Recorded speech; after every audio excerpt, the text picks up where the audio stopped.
Well, thank you very much, everybody. This has been long in the making. You've heard many, many speeches by me and talks by me and interviews where I talk about unfair trade practices. We've lost, over a fairly short period of time, 60,000 factories in our country, closed, shuttered, gone. 6 million jobs at least gone. And now they're starting to come back. You see what's happening with Chrysler, with Foxconn, with so many other companies wanting to come back into the United States. But we have one particular problem, and I view them as a friend. I have tremendous respect for President Xi. We have a great relationship. They're helping us a lot in North Korea, and that's China. But we have a trade deficit, depending on the way you calculate, of $504 billion. Now, some people would say it's really $375 billion. Many different ways of looking at it, but any way you look at it, it is the largest deficit of any country in the history of our world. It's out of control. We have a tremendous intellectual property theft situation going on, which likewise is hundreds of billions of dollars, and that's on a yearly basis. I've spoken to the president. I've spoken to representatives of China. We've been dealing with it very seriously. As you know, we're renegotiating NAFTA. We'll see how that turns out. Many countries are calling to negotiate better trade deals because they don't want to have to pay the steel and aluminum tariffs, and we are negotiating with various countries. Mr. Lighthizer, Mr. Ross, we are just starting a negotiation with the European Union because they've really shut out our country to a large extent. They have barriers that they can trade with us, but we can't trade with them. They're very strong barriers. They have very high tariffs. We don't.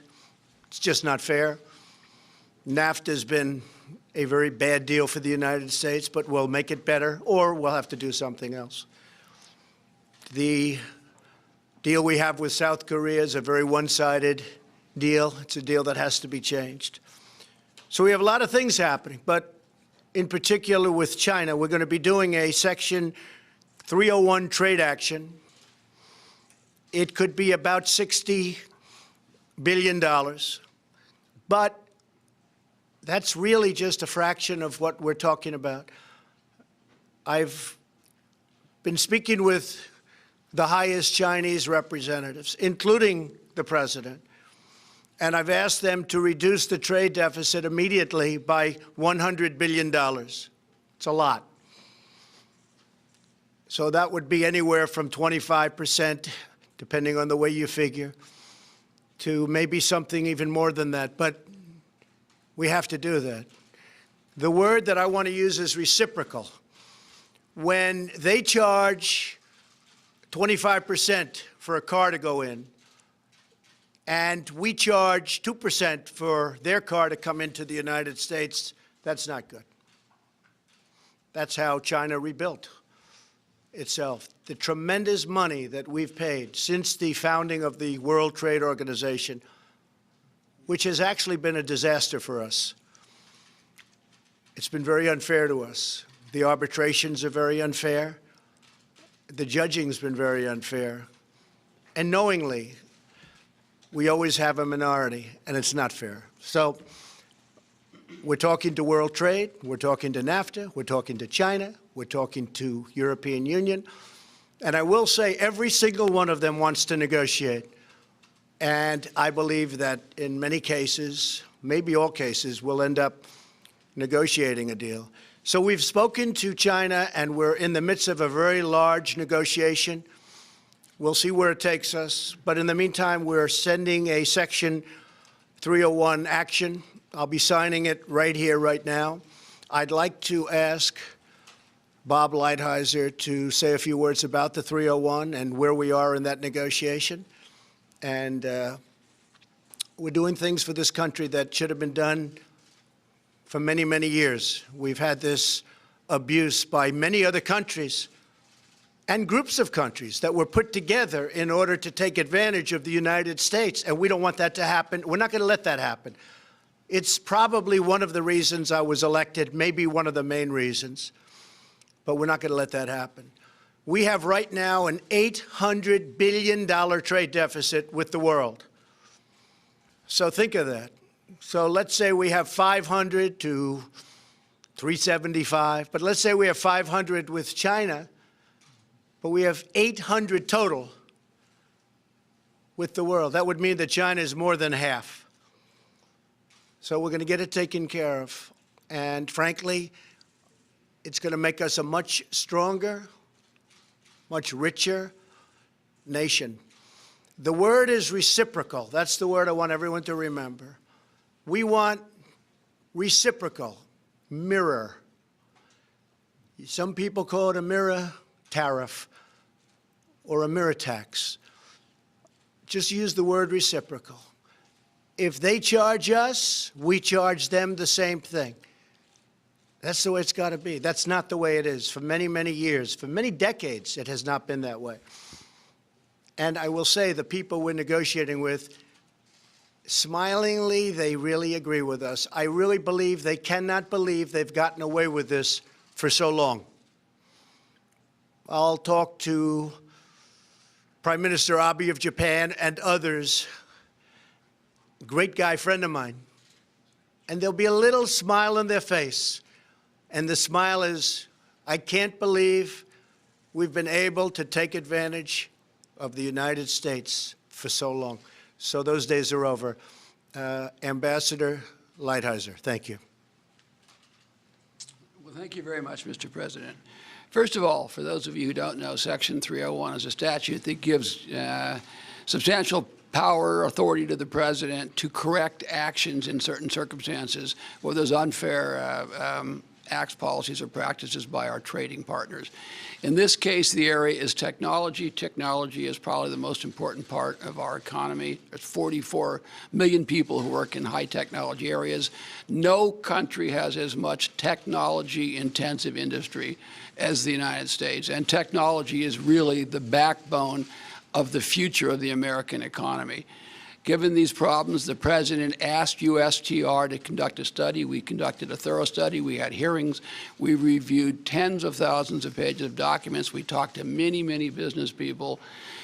We had testimony, as I say, and we concluded that, in fact, China does have a policy of forced technology transfer, of requiring licensing at less than economic value, at state capitalism, wherein they go in and buy technology in the United States in non-economic ways, and then finally of cyber theft. The result of this has been that the President has analyzed it. We have a 200-page study which we'll put out, and he has concluded that we should put in place tariffs on appropriate products. We can explain later how we concluded what products they are, that we would put investment restrictions on China with respect to high technology, and that we'll file a WTO case because one of the actions here does involve a WTO violation. This is an extremely important action, very significant and very important for the future of the country, really across industries. And I would really like to thank you very much, Mr. President, for giving me the opportunity to work on it. Thank you very much, Bill. Secretary Ross. Intellectual property rights are our future, and it's no accident that in June of this year, the U.S. Patent and Trademark Office will issue its 10 millionth patent. 10 million patents. There's no country in the history of the world that remotely approaches that. So the steel and aluminum actions we've taken deal more or less with the present. This action on intellectual property rights deals with the future. So we're trying to solve both today's problem and problems that otherwise will be forthcoming. That's why these actions are so important and so important in unison with each other. We will end up negotiating these things rather than fighting over them, in my view. Mike Pence, would you like to say something? Thank you, Mr. President, and to all our honored guests. Today's action sends a clear message that this president and our entire administration are determined to put American jobs and American workers first.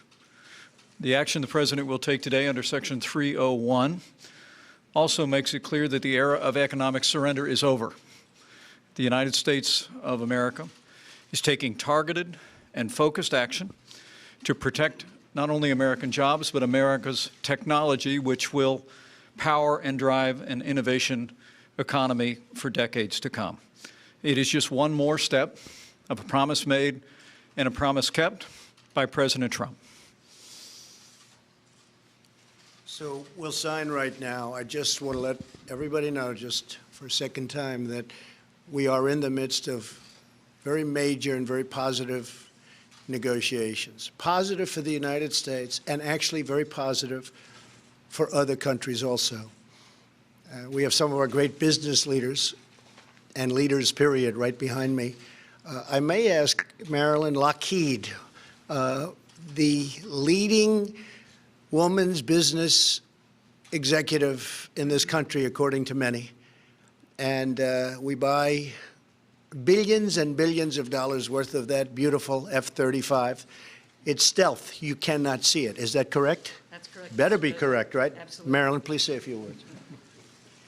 Well, thank you, Mr. President. I would just say that this is a very important moment for our country in that we are addressing what is a critical area for the aerospace and defense industry, and that is protecting our intellectual property.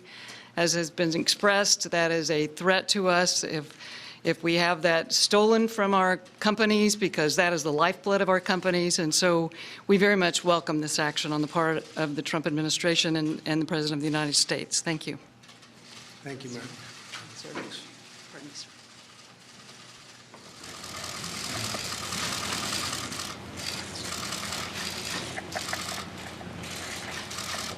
This is the first of many.